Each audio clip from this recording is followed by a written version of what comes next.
Welcome to the regular briefing of the Forsyth County Board of Commissioners. I'd like to welcome from the City Council in Winston-Salem the lovely and vivacious Annette Scipio. Welcome to our fine meeting. She came, Commissioners, to discover exactly how you're supposed to operate when you're on the dais and have to make serious decisions. I think that's correct. Is that right, Annette?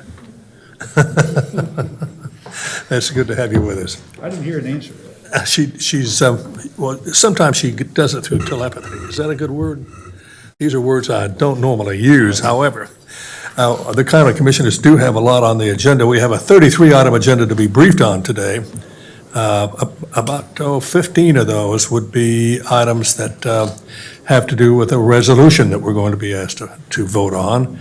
And somewhere in the neighborhood of 20 are people who we're going to vote for or against, or not vote at all, on boards and commissions that are available for the citizens in our county to serve on. And we hope that we get that. But that will not happen until we have our regular session where we vote and say yes, no, or whatever. Today we have a briefing, and to get that underway is our county manager, Dudley Watts.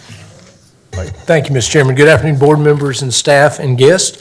We do have a number of items to deal with today. We actually have 4 discussion items, and I thought it might make sense to go ahead and get those kind of out of the way first, because we've got folks who have joined us for that purpose. We do need to finalize the agenda for next Thursday's formal meeting, and then we do have 2 matters for closed session, both related to personnel matters. So we'll go ahead and dive into the presentations. The first one is the Highland Avenue property presentation, and if I could ask Kirby Robinson to come up, he's just going to frame the presentation you're about to hear, and then after Kirby's done, I believe Jaron Norman and folks from the United Metropolitan Missionary Baptist Church are here, and so I'll leave it up to them. I see Jaron nodding, so I'll point to him first, and then he can guide us from there. But anyway, let me turn it over to Kirby to sort of frame the discussion. You might mention to Annette that Kirby has a deep, rich voice. That's one of the reasons he makes these presentations. And you probably get You're paid all for that. jealous of his voice. That's right. 50% competence, 50% voice. Anyway, good afternoon, Mr. Chairman and Board. I appreciate the time this afternoon. Just a quick recap at your January 21st meeting. We talked about the 1.3 acres property on Highland Avenue there. The board directed the manager to solicit fair market value offers for that property. We received 2 offers on that property during the 60-day offer period, and the board requested to hear more in-depth presentations from the folks who made those offers. Today, I'm going to introduce Mr. Norman with Liberty Development Group. Hopefully I said that right, who's partnering with our bidder, and he's going to discuss that offer in more detail. So again, I appreciate the board's time, and I'm going to turn it over to Mr. Norman to make the presentation and introductions to his group. Thank you. Welcome to our meeting. Thank you. Good afternoon. It's kind of tough to follow up that voice. I appreciate you having us today, commissioners and staff. We are here to talk about the site that is available and currently for sale. And I'd like to jump right into our presentation. As mentioned, we are currently in the area. Liberty Atlantic represents United Metropolitan Missionary Baptist Church, and we are their development partner. So we've been working with the church now for the last 2 years on a significant project, and it is very relevant to the site that is currently for sale. So I'm going to deep dive into that and take you through our plans and hopefully outline why this property is important to our overall plan and the mission of United Metropolitan Missionary Baptist Church. So I start with the master plan. The master plan has been the template for everything that we've done so far. The city, county planning department, city of Winston-Salem, S. Jackins, done a lot of work in 2017 and 2018 to get that plan adopted. And so I'd just like to start with that framework. This is a slide from that master plan. And as you see here, it lists several key components of the master plan. The top 3 being 5th Street as a lively, walkable, mixed-use main street. It mentions new parks as a secondary priority, and then residential redevelopment and stabilization. And I also put a star on this current site that is in question, or the subject site today. But those items outlined in this master plan is very relevant and very important to this overall discussion. This is another slide from the master plan. As you see, it outlines priorities in terms of development. And first and foremost, it mentions the church housing redevelopment, the county EMS site, and the MLK student housing project. The first priority, being the church housing redevelopment, refers to the site that United Metropolitan Missionary Baptist Church currently has under control. And so as you see, that site has been highlighted as a subset of that first segment in the master plan. And so our conversations as a development entity started in 2019 as a response to an RFP that the church issued to develop this 11 acres that was prioritized in this master plan. As you see, when we got there, they had a very clear mission and a subsidiary community development corporation already set up called First West End. They created a program called Beyond the Sanctuary and a very clear mission of promoting thriving communities of hope and health. And that is, again, very important in this discussion because it is a guiding post in addition to the master plan, the guiding light for everything that we've worked on in the last couple years. This is a quick look at that site from an aerial view. And as you see, there's 11 acres for orientation purposes. The blue line represents 52. As you see, 5th, 4th, and 3rd Street bridges, frontage to United Metropolitan Church right there. And the site plan that we've developed looks like this. The site plan was approved unanimously by the city in March, and rezoning was approved as well in March of 2021. Now, this plan offers a lot. Just as a quick review, this plan intends to bring 325 units of workforce housing anchored by health-related services, training, research, and education. These units are 100% workforce and affordable, but target various segments, being in graduate students, focused market strategy on transitioning veterans as well as workforce. And then most importantly, we've programmed into this plan what we call 30 preservation units, which has allowed us to avoid any displacement with this new development. And so all of the existing tenants that are currently in the buildings that we manage, we've committed to no displacement and have given them access to a brand new unit at the same pricing point. In addition to that, we've included 18 additional affordable housing units, some of which are at the lower levels of affordability. So this is a truly mixed income, mixed use development that ranges from 120% AMI down to 50% AMI and targets essential workforce. It includes retail space. We are in advanced discussions with health institutions, major health institutions in the area about programming of this space, as well as other social service institutions and academic institutions that are at the table and we've partnered with and working with on this program and project. There also includes green space as well as a fitness center. We're prioritizing high-speed internet and then the concept of remote workforce and optimizing remote workforce capabilities. This is a quick look at it and from a color standpoint, and we call it Metropolitan Village. If you were to look standing on the corner of 5th and Highland looking east, this is the current view of the community on that corner. And this is the rendering of Metropolitan Village once we complete the project. This is another look that takes a step out. This includes multiple project and product types and asset classes. So we have not just apartment buildings, which you see here, that target essential workforce, county workforce, health workforce, teachers, graduate students, local residents, downtown workforce in general. But we've also programmed townhomes, which you see here. This is a view from the church's parking lot looking east down 4th Street. These townhomes specifically are targeting transitioning veterans. These are folks separating from the military at an early age, still young, looking to transition their skills to the civilian sector as they separate. And we're working very closely with transitioning veteran programs to do so. These are for small families as well who work or would like to live in the area and currently work downtown. This is another asset class. This is a view from between 4th and 3rd Street of the project that is going up. These are what we call urban flats. And again, very, very much mixed income and targeting existing residents, again, to avoid any displacement in our plan.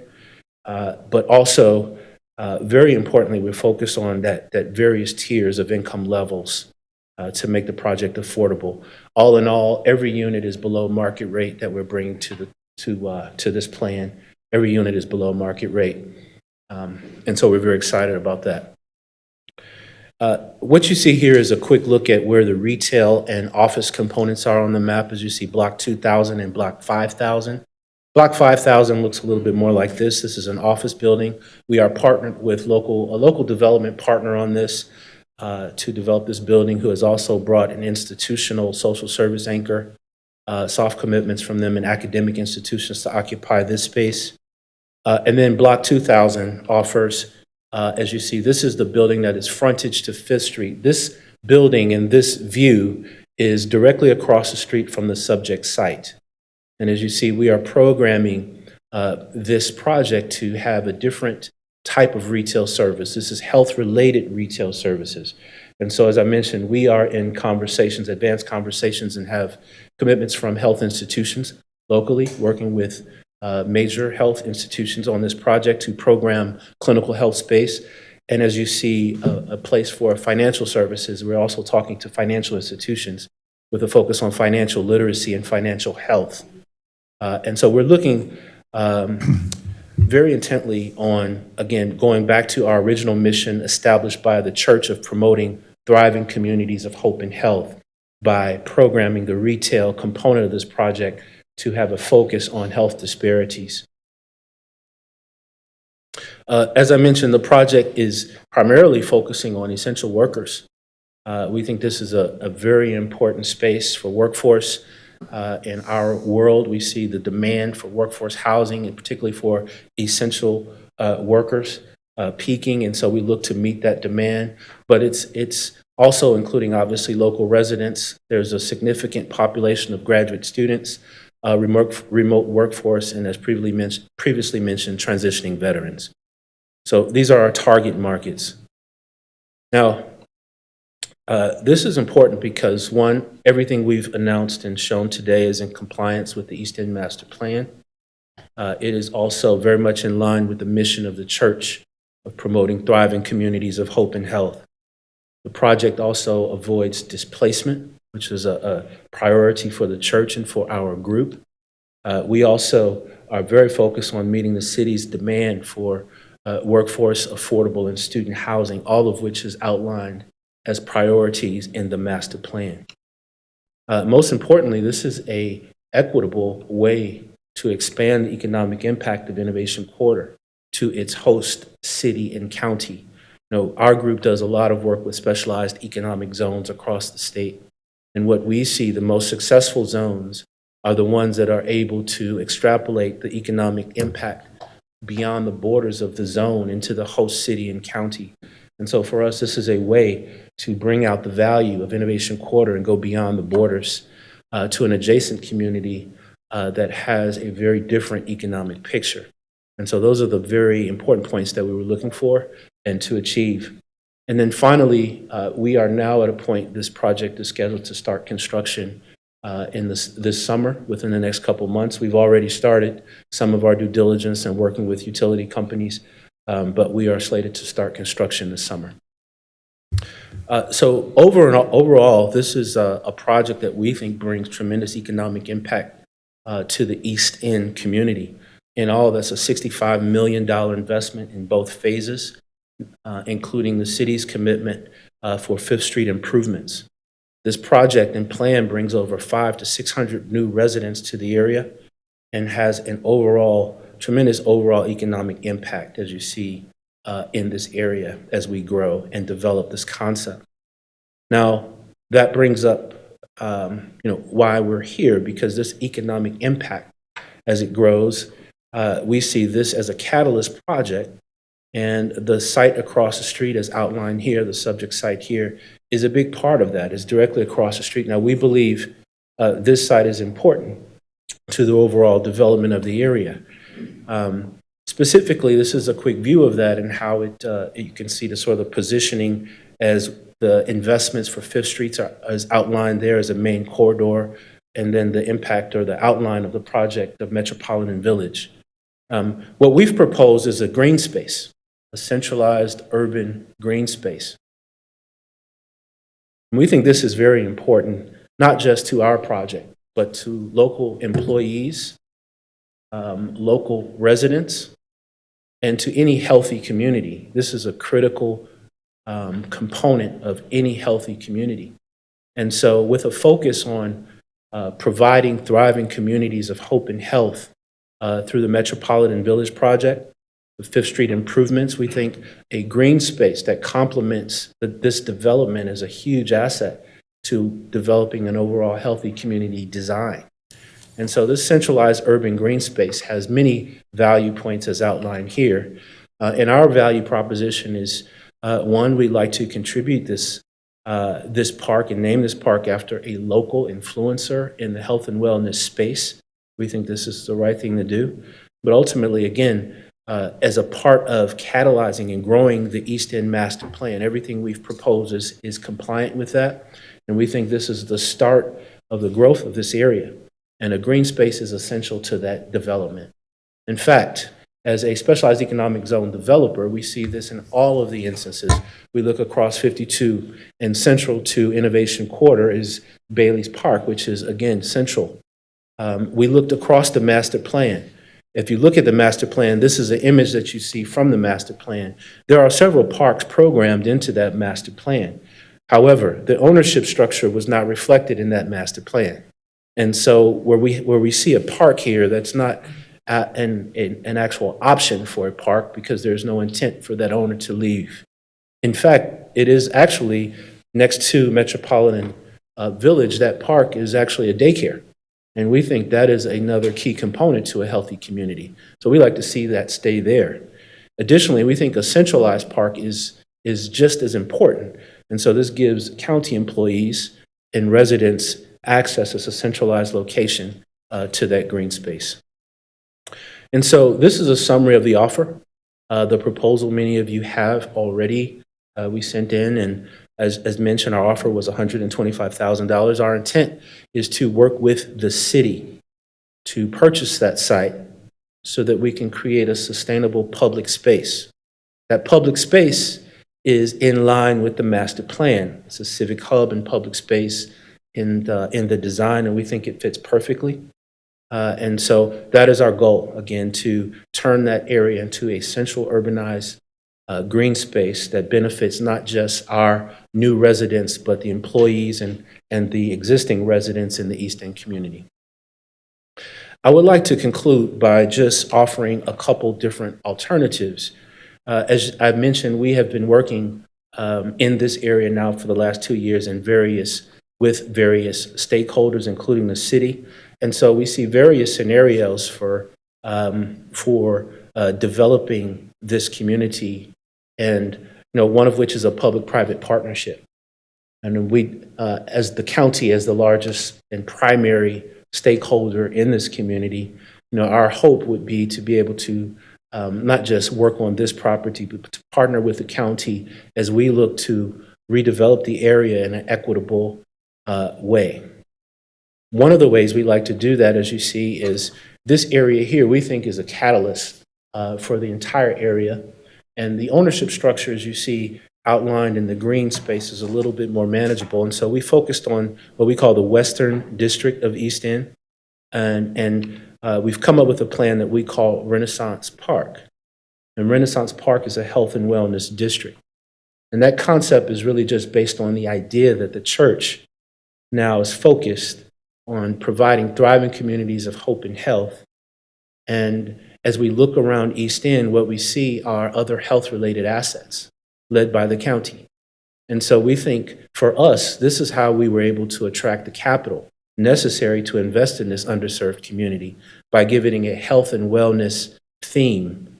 And so by collaborating with the county, we think there are mutual benefits to making it a health and wellness district in focus. As I mentioned, and this PowerPoint is a little different from my computer, so please excuse the fonts there, but we've pulled together a ton of folks who are contributing to this concept and are committed to the idea, and many of which are listed here. Some are still pending, but we are pulling together a partnership, as I mentioned, that public-private partnership scenario, in which we can all work together to develop a healthy community.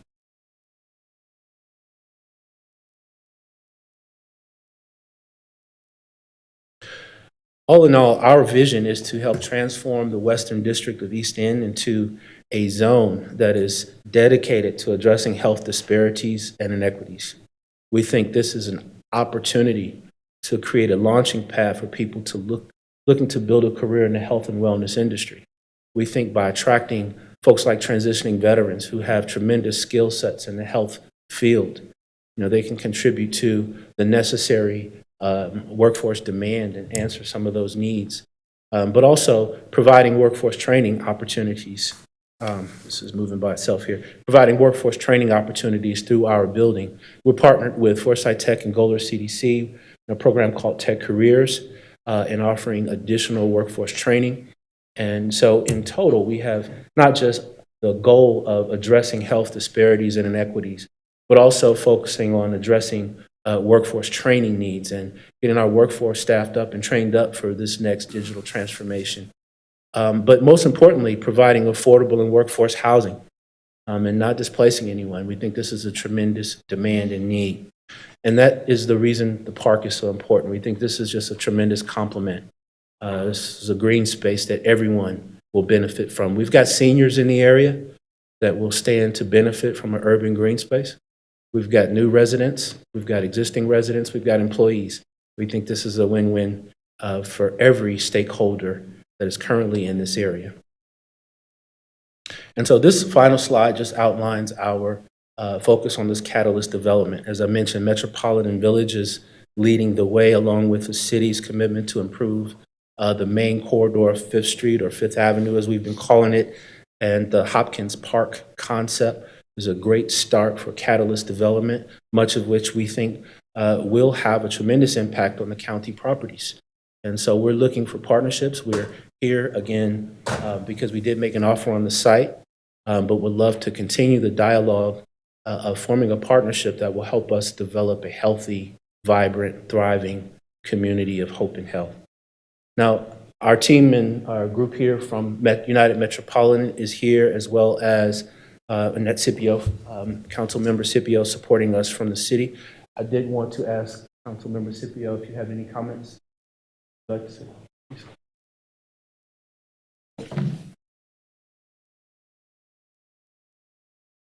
Good afternoon, commissioners. Great to be here with you. I just need you to know how important Forsyth County is to everything that happens in the city, but importantly to the East Ward. As the East Ward progresses, we cannot do it without you. You own 24 of our properties, valued at over $179 million. And some of your bigger properties, like this, did not have a tax value as of yet on the rolls. You are a significant stakeholder. What you do will help to determine what goes on here. One of the things about the East End that people tend to forget is that it came back. What you see now is a result of urban renewal. Urban renewal came to this area and bulldozed over 790 acres of land in East Winston. It did not save the homeowners' lands. It did not even respect our churches. Many of them had to be moved and relocated. The county, you, bought almost all the property on Highland Avenue. What stood there before it was bulldozed were homes where people owned. They built them, like my aunt, my great aunt, built her house in 1921 on Highland Avenue, just where St. Stephen's Episcopal Church now stands. This project, the East End project, like many things, are guides. We do a lot of those. Let's put together a plan. Plans are just that until there's action. Now we have some action. I applaud United Metropolitan Church for their vision to take on a piece of that pie and make it come to reality. Now it's up to others to say, let's look at the plan. Let's see what we can take and what we can build. We need you. I need you. The East Ward needs you to support our plan. Now, I'm going to be very honest, because I am very honest and very direct. And as Scipio would very much love for you to give us the land so we can have a lovely park. That's Annette Scipio resident and who grew up in the East Ward. I just happen to be on the city council. So I would love for this county to be part of making this vision come to pass. The East End is a fairly significant size of land. You own so much of it. So you have the ability to move it forward, or you can have the ability to stop it and make it totally unaffordable for any of our developers. It's a lot of land you own. You know what you own along Highland Avenue, I don't have to tell you, and along 52. You are the major owners. I need you to step up and say, yes, we will commit to helping bring back historic East Winston, to make it vibrant, to make it so 50 years from now, we won't be seeing blight, high density, low income, but we'll have a vibrant area that you can say, I remember that. And your employees can say, wow, I'm so happy the amenity the county made was at Great Park. We all need to have health in our lives. We need to be well, fitness. You know we're lazy. We'll wait and go to some gym, but what would happen if your employees can go down and experience a beautiful park during today to de-stress? They'll come back to you and give you a bit more of their expertise because they're going to be refreshed and renewed. Yes, it's an interesting vision. Many of us didn't have that luxury growing up in corporate. I know corporations, when I was working, never thought about my personal health and wellness, that they would provide something for me, their employee. So I ask you to open your vision, open your eyes, look at the vision. It's a magnificent vision. We can transform Winston-Salem by first starting it right here in the East Ward. Now, I'm going to lay that with you. There will be more to come in the future, but we need you right now to be our partner, to bring this vision to pass so that other visions will follow them, and they are following them. But I need you to know that you are the makers of making this real and vibrant. And I look forward to all of your participation, your commitment, your love for the East Ward, that you say, yes, we will be part of this. We will make this happen. Because you have a great investment. And we look forward to having you with us on that team. When this city sees how well all of us work together as a family, in unity, to bring things forth, we're going to see the magnificent city come back that we all experienced if you grew up here in the 40s and the 50s. So I leave that up to you, and I look forward to a positive response from each of you. I look forward to a positive response from each of you. Thank you.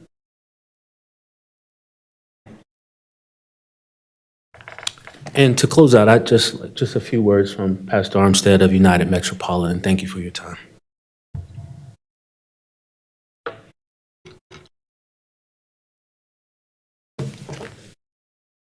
Good afternoon, Commissioners. Certainly, we are thankful for this time to be able to present and share our vision with you. I would just add a few closing remarks, and that is United Metropolitan is one of the fairly larger churches in the east end of Winston-Salem, and we have attempted and tried to do good work there. Our goal and our mission and vision is to continue that. We have no intentions of leaving. We are there for the long haul.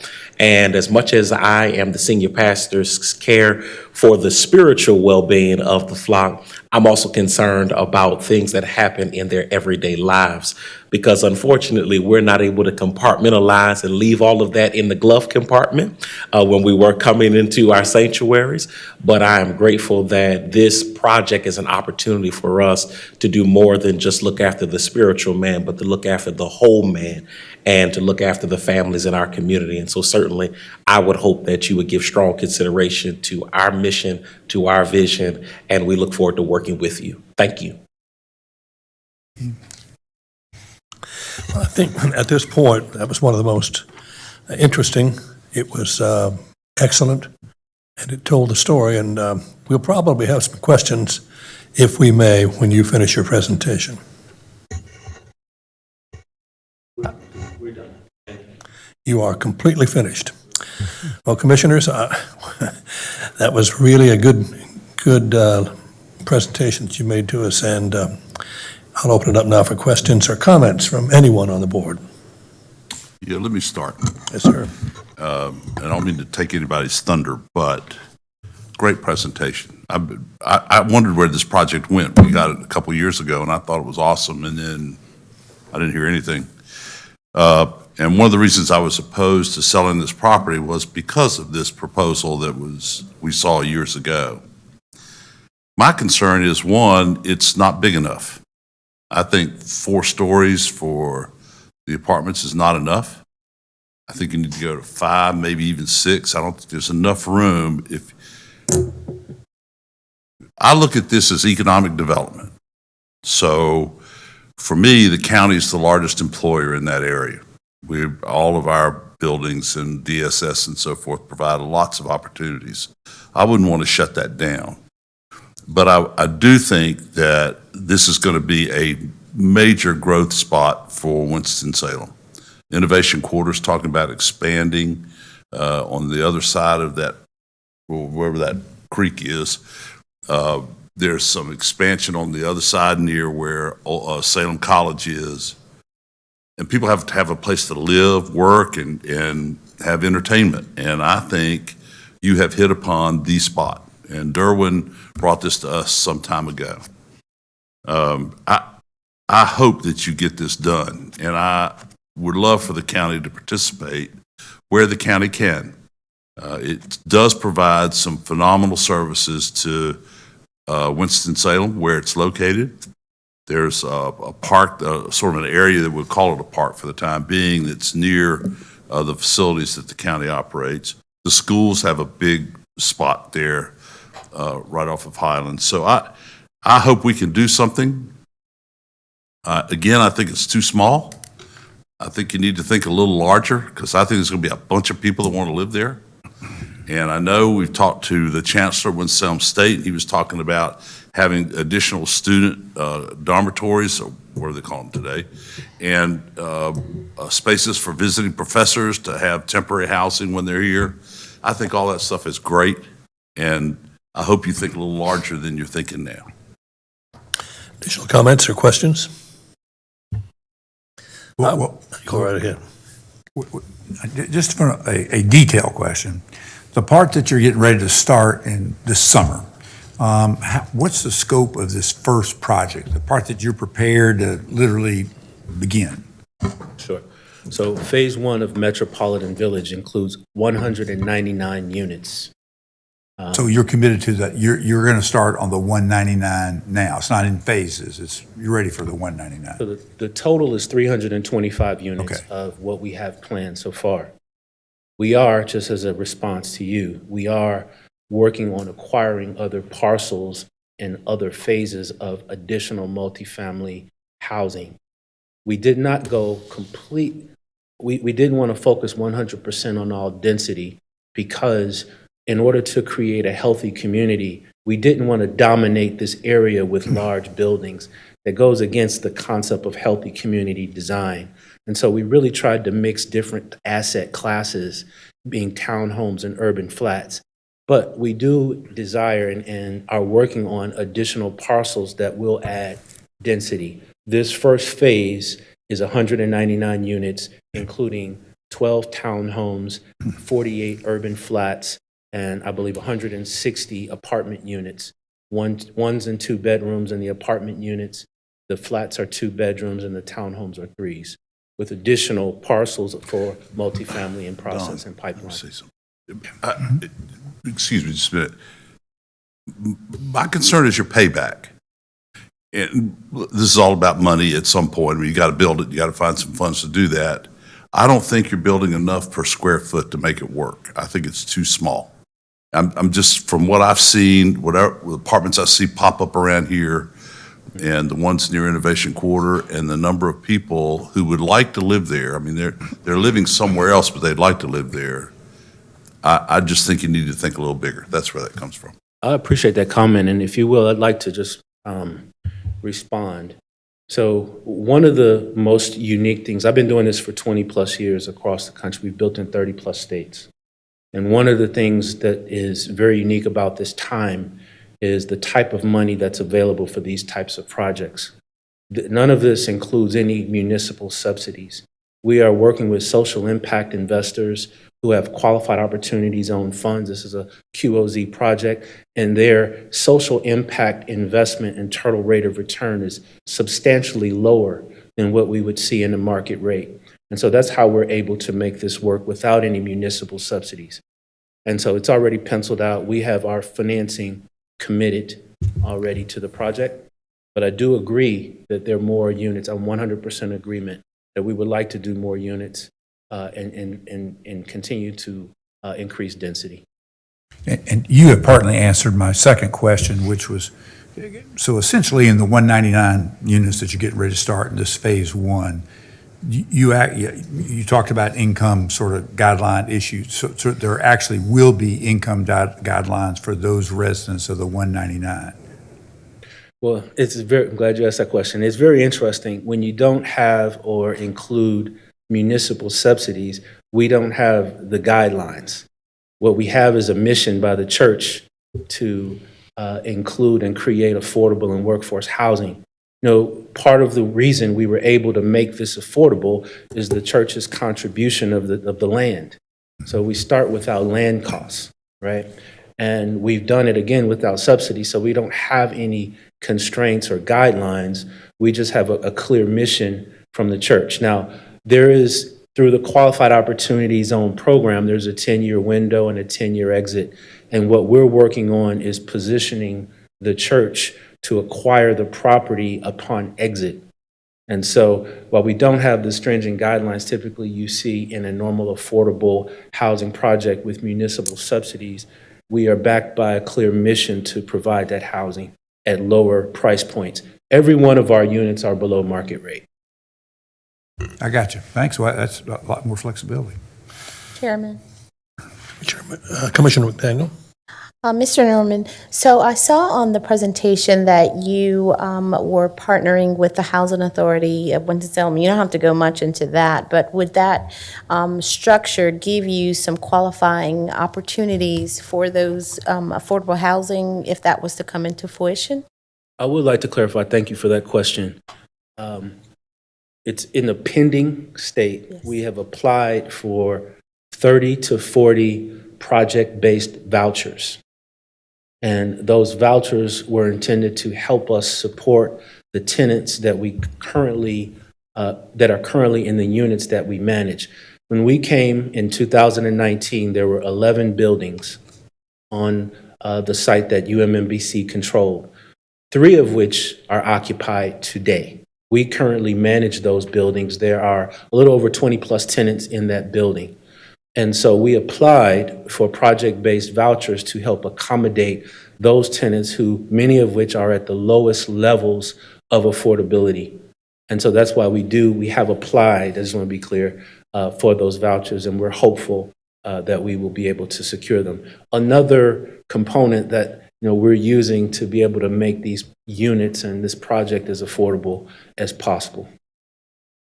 Thank you. Additional comments or questions? A couple of questions, Mr. Chairman. Commissioner Fleming Elamine. First, let me applaud you on the concept. I grew up on 1301 East First Street, so I'm very familiar with that neighborhood. I like the concept of Renaissance, very good French word, and that community needs a Renaissance. My questions are, in your phase 1, does that include the park that you're submitting your $125,000 bid for? The site acquisition of it, yes. Now, there will be a process because it is a public space. So, the church is stepping up to commit the dollars to be able to preserve it. But then there's the process of working with the city to acquire it and then develop it. Through a public-private partnership structure, that gives us a little bit more flexibility. We're looking to raise capital for the entire area for the health and wellness district concept. And so if it were a partnership that we were able to create, we could probably expedite that. As I mentioned, one of our investors, and it's on our slide, PNC, has a substantial qualified opportunity zone fund. They have stepped up and are very interested in the concept, starting with the Catalyst project. Our hope is to pull together the institutions, the social impact investors, the qualified opportunity zone investors that can create a fund and work with us as a partnership, all of the stakeholders, to create a destination, an area that is dedicated to addressing health disparities and inequities. I think that is completely in line with the county's mission and what the properties currently do there now, and what the church has brought with their mission of providing thriving communities of hope and health. And so we hope absolutely to acquire the property within phase 1. I cannot commit to the development happening into phase 1 because there is a process that will go outside of our bounds, but certainly within the process of phase 2, we think that's feasible. Second question, please, Mr. Chairman. Yes, sir. There's a young man who, I think he's the son of one of my classmates, Rudy Anderson Jr. Is he still with the church? And it's Daniel Anderson. I'm just messing with you. I'm just messing with you. All right, just break out of the box every now and then, liven it up a little bit. Now, you had a relationship with the city. You presented to us concerning the park development. You have a contract and/or commitment or the voice of Ms. Annette Scipio to support that in dollars and cents? Well, to be clear, the city's commitment thus far is relative to Fifth Street improvements. And so collectively, we do not have a contract with the city for financing on our project, but our project is frontage to Fifth Street. And so many of the improvements that the planning department is requiring as part of our project also align with the plans for Fifth Street improvements, dollars which have already been allocated. And so now we're starting that conversation and kicking off the process of those improvements and working with the city as part of our project because we are frontage to Fifth Street. Additional questions or comments? Last question. Oh, I'm sorry. Go I'm a right little ahead. familiar with opportunity zones.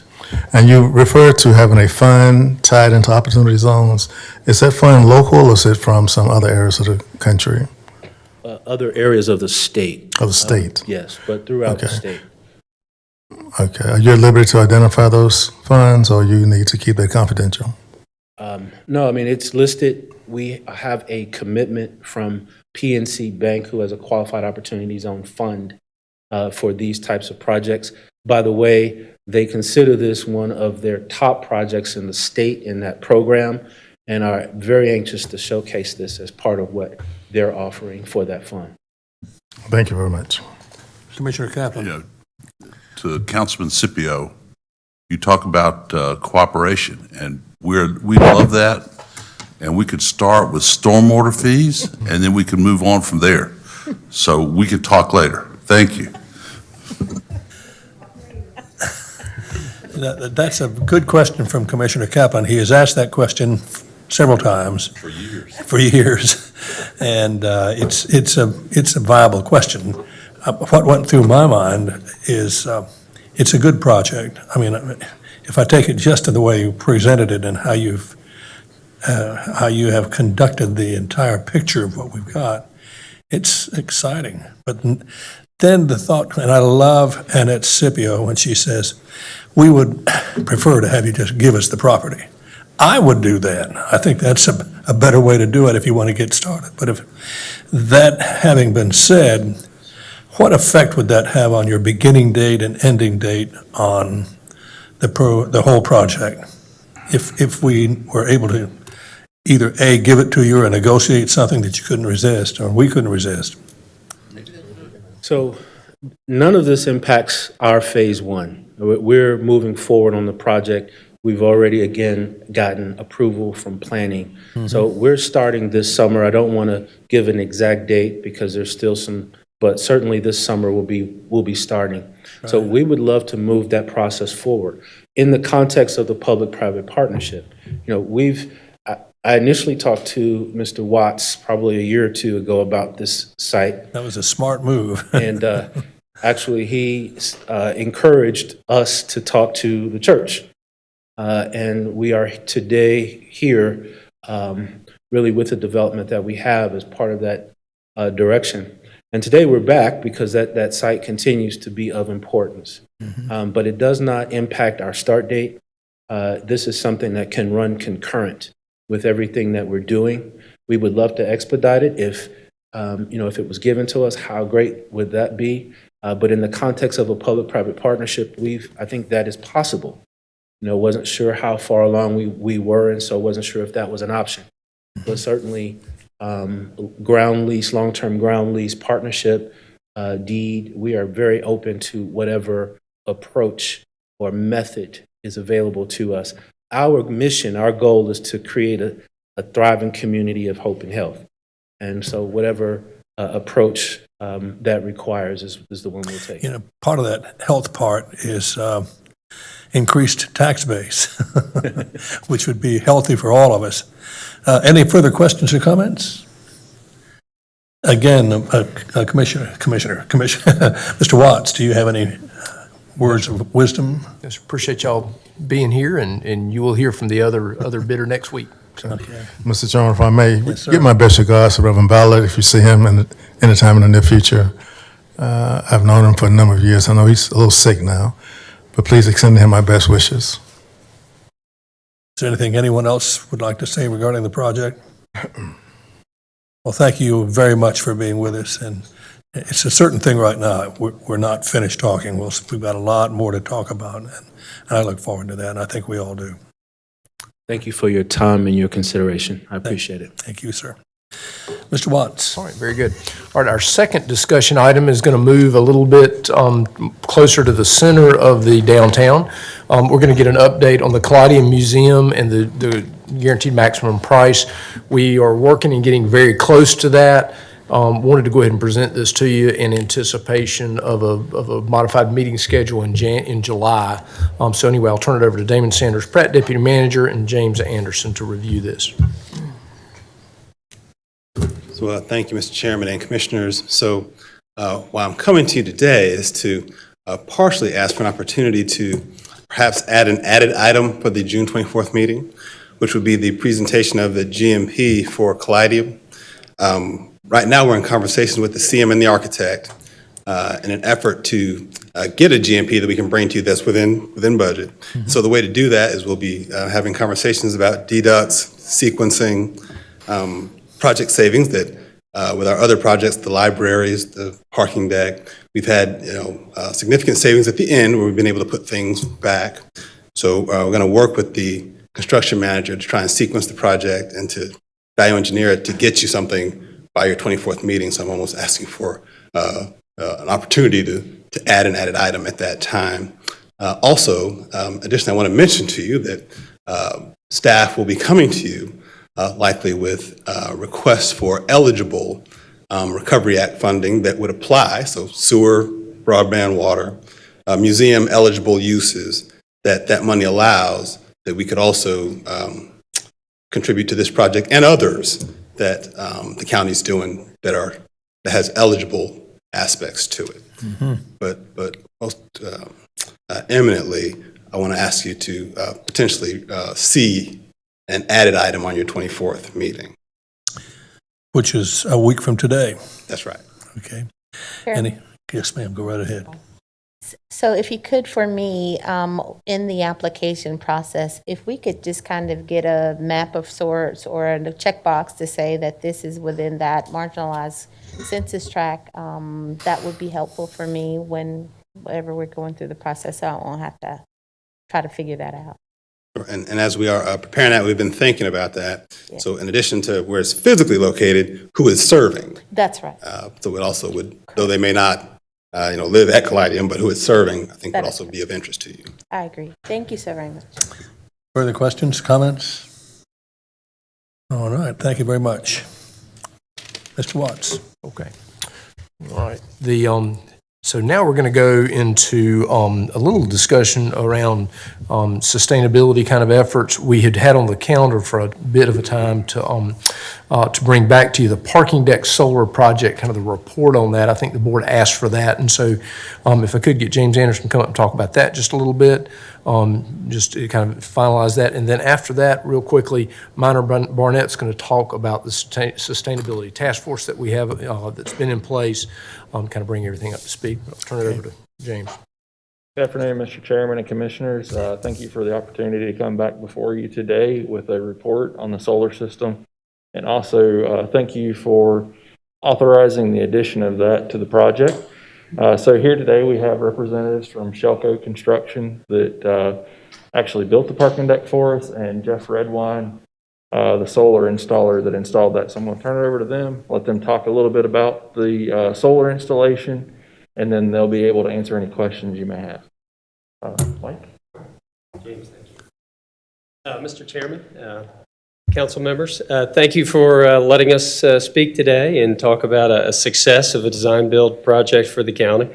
I think we could all say that the parking deck project went smoothly, was finished on time, and through that process we were able to create some savings during that project that we were able to return to the project in the form of a solar panel installation.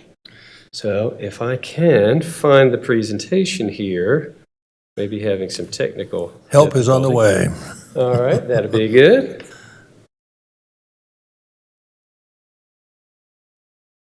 There we go. Thank you so much.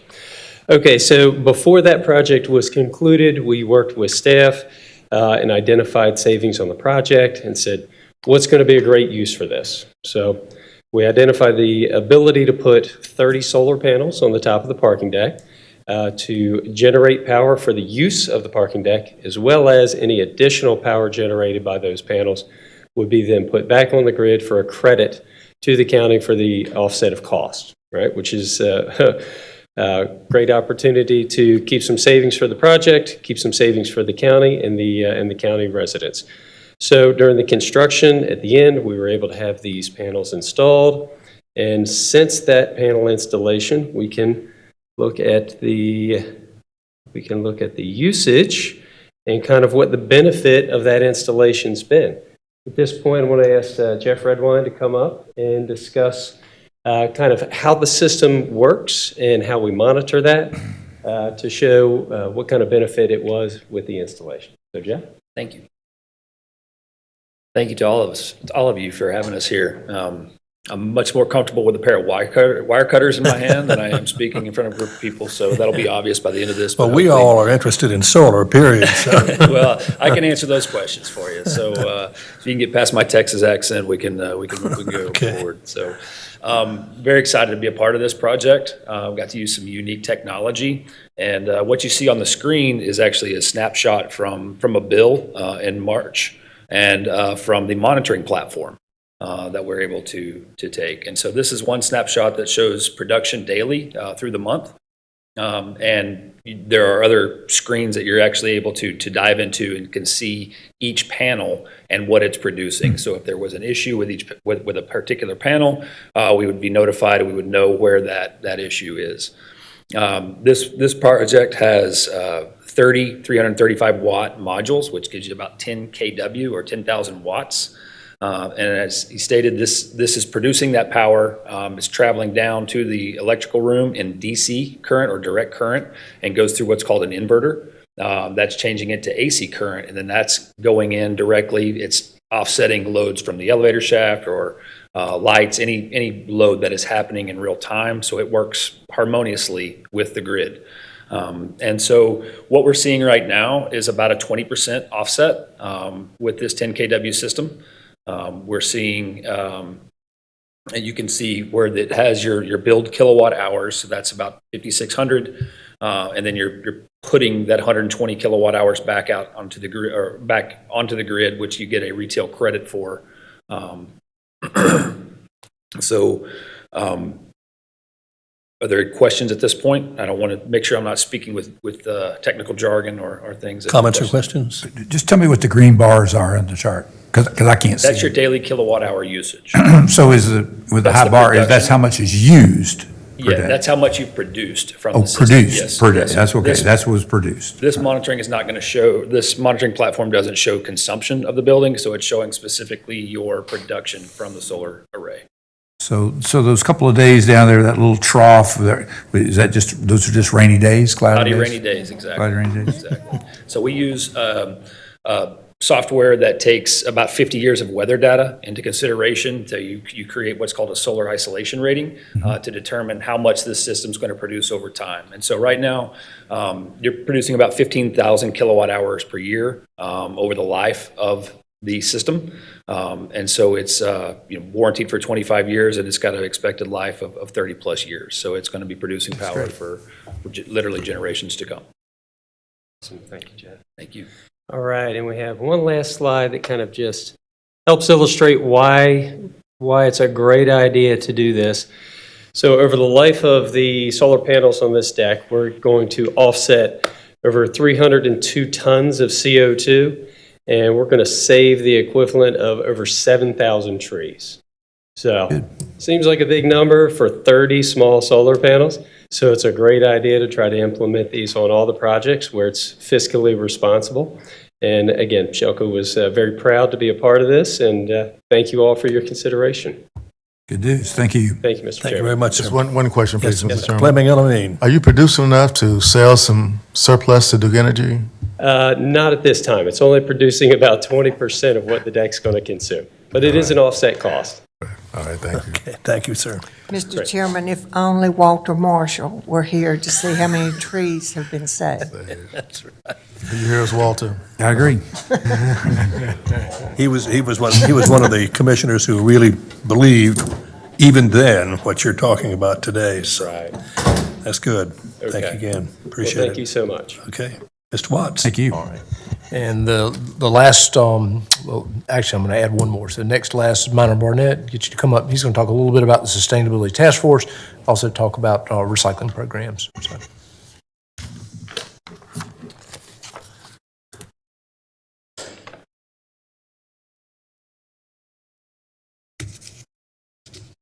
Good afternoon.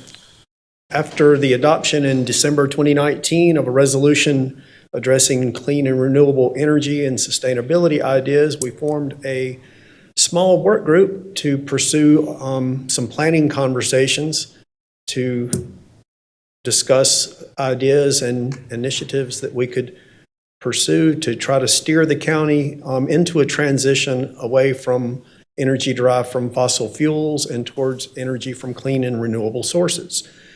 And since then, we've had some good, productive discussions and shared a lot of ideas. Several of us have done some preliminary research on what we have and what's available and the direction that we think we need to start moving to get some of these ideas off the ground. A member of my staff completed a detailed study and was able to develop an accurate emissions inventory for the passenger vehicles in the county fleet motor pool. So we know how many cars we have, what type they are, how many miles they were actually driven in 2019, how much fuel they used, and how much air pollution they emitted and what that pollution was. So it's really pleased with the outcome of that. It gives us some good, accurate data to use for planning purposes. And I'm pleased to report that next week, I will start the interviews for a new position that will be committed to overseeing the collaborative effort across multiple county departments to develop a strategic plan. And this is going to be a long-term project. And obviously, when we talk about things that we would like to achieve in 10 years, 20 years, 30 years, it's going to be a lot of long-term projects that I think will be beneficial to the county in many ways. So I have put together some information to share with you today about recycling. Before you go to there, can I ask you a question about the cars, about your vehicle study emissions? If you take a look at that by older vehicles, kind of by age, are you finding the older vehicles, I mean, the various types of add-ons to improve emissions, et cetera? Is there a cut point? I mean, do we have some vehicles that are old enough that are actually less efficient than others? And in terms of emissions, as well as some of the smaller vehicles. I'm just kind of curious. I'm looking at what can help guide us in future purchases of the similar types, as well as I think we ought to be looking at, there's a little premium for hybrid, and electric cars are out there already. They're not. And obviously the market's moving.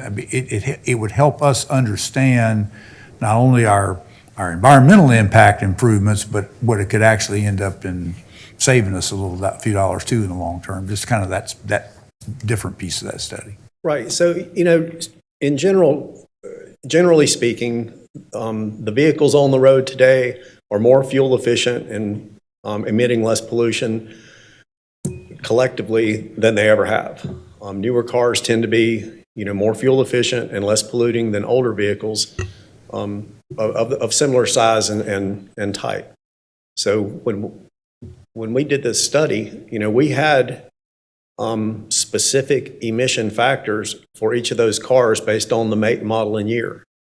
And so it wasn't just a general estimation that was performed. It was actually using the specific year, make, and model of each vehicle, how many actual miles were logged for that vehicle that is tracked through the General Services Department and Fleet Management. And so yes, you would be accurate to say that the newer cars are more fuel efficient than the older cars, and that's continuing to improve. Thank you. I'm just curious about this document that we have in front of us.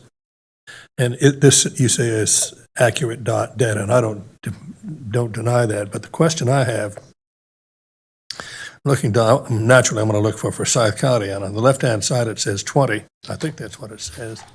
No, it says 19, and on the other side it says 169. What's that saying? We don't have any pollution, we got too much, or? So you're looking at a ranking of the counties in North Carolina based on their recycling performance from 2019, 2020. Mm-hmm. And which means Catawba is the number one county in the state, right? Catawba, for residential household recycling, recycled more per capita than any county in the state, and they've done that more than once. They're usually in the top, they've been in the top 2 every year for probably over 10 years. But when you go down to where Forsyth is listed, that number in the right column is pounds per person, based on our population.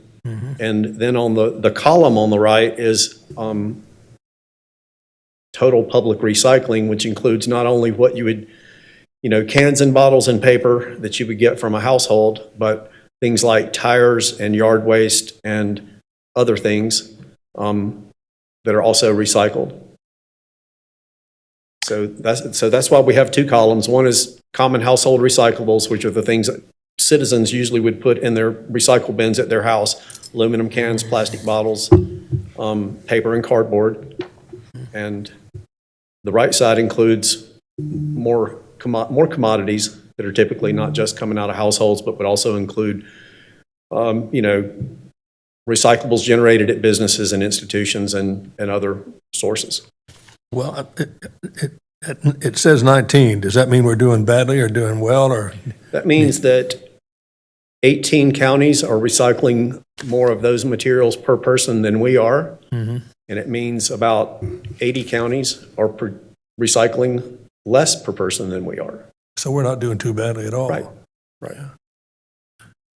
Any further questions, comments? I appreciate it. Yes, sir. Very interesting. And, this is data that we have no control over. It's gathered from the required reporting that all the counties are required every year to submit to the state. And so, we think it's reasonably accurate and closely tracked. But, with 100 counties, if you go to the second page and look at the bottom, there's some single-digit numbers in annual quantity recycled per person in the counties that are, at the bottom of the list. Yeah. Which is a little bit surprising, but anyway, that was just a general point of interest. And so in the county, we have curbside recycling collection service available to all the households. It's been provided for many, many years, decades in the municipalities, but more recently, we've added it as an optional subscription service in the unincorporated area, where we have about 27,000 households spread out over about 230 square miles. In addition to that service being available, we have 3 recycling convenience centers where people can go for free and drop off their recyclables so that they can accomplish landfill diversion from landfill disposal while bringing them to us and dropping them off. So those are the 2 components that I'm looking at today.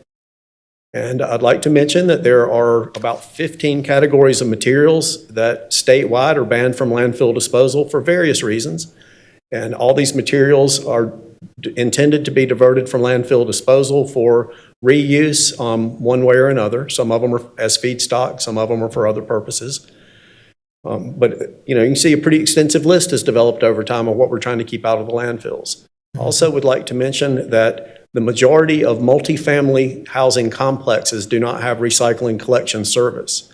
So even in the municipalities, people that live in apartments and condos, a lot of them use our drop-off centers if they want to recycle, because they don't have curbside collection, mainly because they don't have a driveway to put a container at the end of to be collected. And some of them do provide multifamily recycling on the property, but it's up to the property manager to make that happen.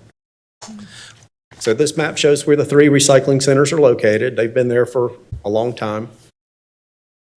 If you go to these recycling centers, do they take computers and television sets, or do you No. have to wait on a special day? No, those are accepted at the facility on Martin Luther King Drive across from Bowman Gray Stadium, which is also, the electronic waste goes to the same place as the household hazardous waste and things like paint and automotive fluids and that stuff. Okay. So this is a shot of the site that we operate on Lindsay Street in Kernersville. Has a nice rain shelter, makes it convenient to use even if it's raining. This is the site on Yadkinville Road beside the Vienna Fire Department. And this is a shot of the compactor that we bought with grant money in 2018, and it has saved us a lot of money. It really has more than paid for itself, and it's performing very well for us. And the building on the right is the attendant shelter, where the attendant at that site can stay out of the weather, and that is a repurposed building that used to be in our air pollution monitoring network. It used to have air pollution monitoring equipment in it in another location, and we took it there and had it painted to match the compactor. Good. So 2020, in 2020, we accomplished more recycling than we ever have as far as the volume of materials that were diverted from landfill disposal through the curbside collection service and the 3 drop-off sites. We also saw more participation in curbside collection subscriptions than we've ever seen, even though the rates were higher than they've ever been for that service. So there's a lot of public interest, and I think it's growing. So I have some historic data, and you can just kind of see the trends. Overview, when we have curbside collection service and the drop-off centers in operation, we recycle more quantity than when we only have the drop-off centers without the curbside service. So the curbside service was phased in 2012. It ended in 2016, and then we brought it back in 2019. And as you can see, just looking down the column, we recycle more total tons, have recycled more total tons in the years that we had the collection service available and the drop-off centers were operating. And if you look at 2018, the reason we had a decrease in the tons collected at the convenience centers was primarily due to the new attendant that we put at the Haynes Mill Road site, where we never had one. And we were getting buried in contamination and garbage in our recycling containers, and it was really problematic. And I'm pleased to report the compactor saved more than enough revenue to pay for the attendant's salary. And we had a big reduction of a couple hundred tons a year of reduced contamination. So as you can see in this graph, the commodity markets are extremely volatile. We have materials that can double in value and then drop back down by more than half, in a period of a few months. And it makes it hard for businesses in the recycling world to have a solid business plan when they don't have any way of predicting exactly what those values are going to be and how much they're going to move up and down. So this image shows fiber commodities, which would be paper and cardboard. This one shows containers, aluminum and plastic. And something that I can't explain, but I'm trying to look into this, and there's a lot of theories about what's driving it, but for the first time since I've been paying attention, the plastic that milk jugs are made of has been more valuable recently than aluminum cans, and that's never happened before. Aluminum cans have typically always been the highest value commodity in the residential recycling stream. Wow. And there's some supply chain disruptions and other things driving this, but I cannot explain why that is the case. Wow. Learn something every day. And so this is to show you what the last 4 years of operations look like for the convenience centers, tons collected, revenue and cost. As you can see, the revenue has declined dramatically in the last 4 years, and that is the driver behind the increased cost for us to operate those facilities. Good news is first quarter of this calendar year, the commodity values were high. I think in the northeast section of region of the country, they were 150% higher than they were the same quarter a year ago. So we're hoping that that's the beginning of a positive trend in commodity values that will help make recycling more cost effective. Any questions for Bonner? Comments? I appreciate the good work you're doing on that. Yes, sir. Absolutely. And I like this idea of some kind of periodic report, whether it's 6 months or a year, is great to kind of keep up with it. And I guess we could also be thinking about do a little experiments of some of our own, a little more marketing. We could do a little marketing to see if they can pick up on some of these things and change it. And do we need to be looking at a 4th recycling center in the southern part of the county that may pick up, because there's a lot of neighborhoods down there, and if there was a, convenient place for like where there's a lot of multifamily housing, those kind of things where people could go, that may be worth it too. Right. There's also a big area in the northeast quadrant where a lot of people are more than 8 or 9 miles away from the nearest convenience center. Right. They would maybe not consider those to be so convenient. And I'm working on something right now that it's not time to talk about yet, but I'm working on I've had some strategic conversations to try to improve our cost or reduce our cost for at least one of the commodities that we're managing. But there are a lot of moving parts there, and we need to, try to work through some details before I'm ready to discuss it. But always trying to make improvements. Mr. Chairman, I have one question for Mr. Minor, please. Sure, go right ahead. First, thank you for the report. I was at a community meeting a couple of nights ago, and to my surprise, there was a section of our town right behind Germantown, behind the Maple Chase, used to be the Pine Brook Country Club, Club Knoll Street, Pine Brook Street. They were telling me they have no connection to water, sewage, or water. They use well water, even today. Even though when they were annexed into the city, I should have asked that question to the city, they were promised to have a connection, but they don't. But I was really, because I live in the Country Club Annex, which is right beside that community, and we have the connection. We were annexed maybe 10 years ago, right? But they still do not have, that's the older part of the community. They're still using well water. They have no sewage connection. And I don't mean one or two houses. I mean that whole area that runs through Pine Brook and Club Knoll. And I said, who would know about that? You would know about that. So I'm hoping that you can even privately tell me something in your office sometime if you don't have information now about how they develop. Well, the water line would be easier to extend into that area than the sewer line. It's a lot less complicated. And I would speculate that maybe some of those houses were built either before they were annexed or certainly before the water system was. They were all farmhouses at one point. It was a big farm back there for a long time, and they came about shortly after that. And I think there's a petition process where the community can gather signatures and submit a petition to the Utility Commission for consideration of expanding the water system. And I would be happy to find out who would be the appropriate person over there to talk to about that. Thank you, man. I appreciate that.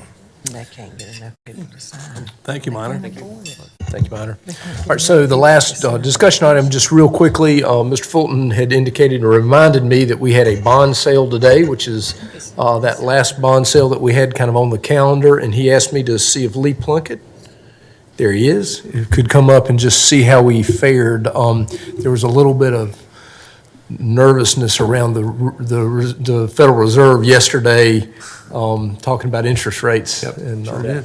Definitely. A little turmoil, but it turned out very well. So we sold our limited obligation bonds for the courthouse, airport, and Caladium projects. And then we had the two refundings. And so 131 million, 0.7 million in new money, and then 16 for the refunding. So our all-in true interest cost for both Series A and Series B was 1.65%. Wow. Isolated Series A was 1.69%. That was the 20-year money. So again, compared that to the general obligation debt, that was 1.5355. Again, very, very good. And then our shorter debt, that was the taxable piece, if you remember, for the airport, and one of the refundings was 0.87%. So when excellent. When Commissioner Martin says, wow, that means it's good news, right? Absolutely. And another good note on the refunding of the 09 and 12 lobs, a total savings in debt service of about $3 million. So say that again. $3 million in savings in debt service. So yeah, a very good sale, and I will give them Paul's comment. He had the second lowest interest rate that he's seen in his career, and the first lowest was a month ago. So it's been a good market. Wow. Wait a minute, which reminds me. Don't go away. You got any other sales scheduled? We do Or is not this at the it? moment. Yeah, not until 2 years from now on the next tranche of a geo debt. So be the last. Should we accelerate that? Oh, is this back to Dudley, who doesn't like that? We can look into it. I don't know how that'll affect some of the capital programs. Yeah. What is timely? We cherry-picked everything that we could. Yeah. You start having to worry about arbitrage, and arbitrage could be an issue at some of those rates, particularly if interest rates go away. You have money sitting in the bank earning interest. Yeah. That's Okay. more than what you're paying on the debt, and you've got to pay all that arbitrage back to the federal government. They won't let you exceed your tax. But don't you have 7 years to spend it? I mean, that was a memory of mine. State statutes, you have 7 years. How about the fifth? Under federal statutes, you have to spend a certain phase. About 2 years before arbitrage kicks in. So we could not advance projects? I mean, when we first did this, we were told that the school board couldn't do more than 50 million a year. But we went to them this time and said, what could you spend earlier next? They gave us this, and they Forsyth Tech still has a small tranche left, then Parks and Rec is fully issued. My fear is with inflation around the corner, and it's not huge, but it's happening. These rates will go up, and we'll pay a higher rate a couple of years from now than we're going to pay now, because it's never been this low that I can remember either. Should we advance it and do it and start some of these projects just a little bit earlier? Because the savings is going to be what some of these projects cost.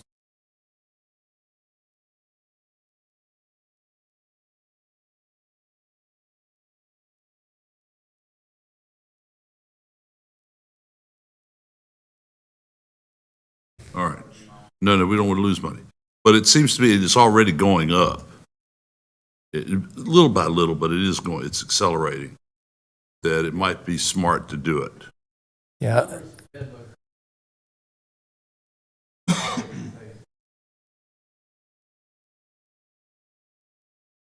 probably good on that. Bigger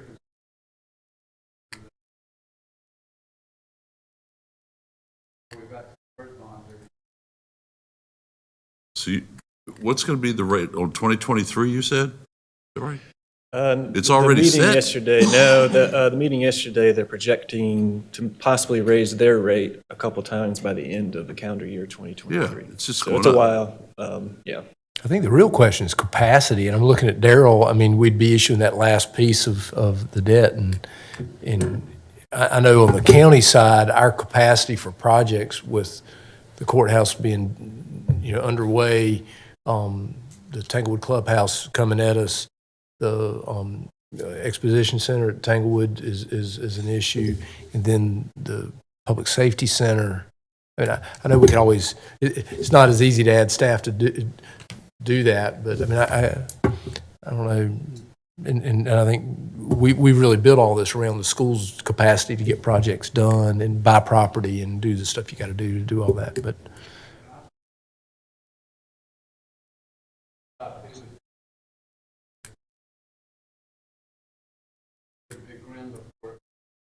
Yes, you have. I remember that.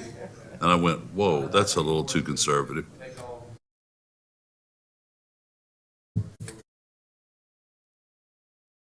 Paul, all I'm asking is if it saves us, this last one, you put $3 million in the bank. Is that right? Is what I hear you said? And debt service over several years, yeah. Yeah.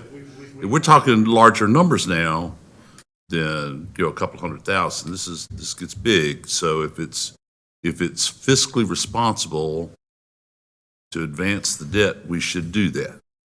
We should look at that schedule and say, I mean, this is like a negative appropriation. This is good. We can do this.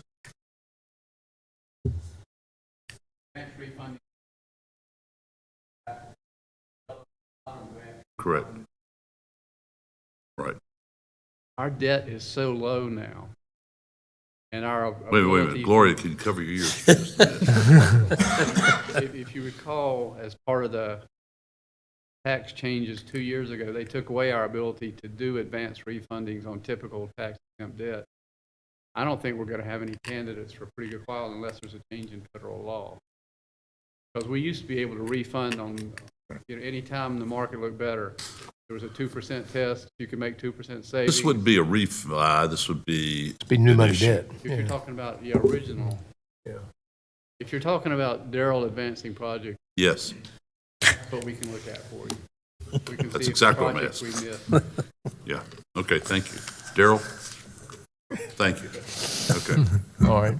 And I guess I just want, we will celebrate at a later time, but Paul has announced his retirement. I think when you do things that you can never do better, you can leave the county in the kind of place where our overall debt portfolio is just in an amazing spot. And so thank you, Paul. And yeah, what did Seinfeld say? Leave at the top? So, yeah. You've been here a long time, done a lot of good stuff, so thanks. That's right. I don't think so. Say, is that a compliment? I gotta work that back. Very good. All right. So Could we have a break, please? We'll take a 5-minute and 89-second break. Well, just one quick thing. Well, To tell you hit the the truth, gavel. I don't have a single question about these briefing items. You are kidding. I don't. So I don't have a that's single what I was question. getting ready to say. It's Glory, whoa. Okay, we can go. So there's one added item that I just need. Oh, now wait, an added item, I didn't buy Oh, an added God.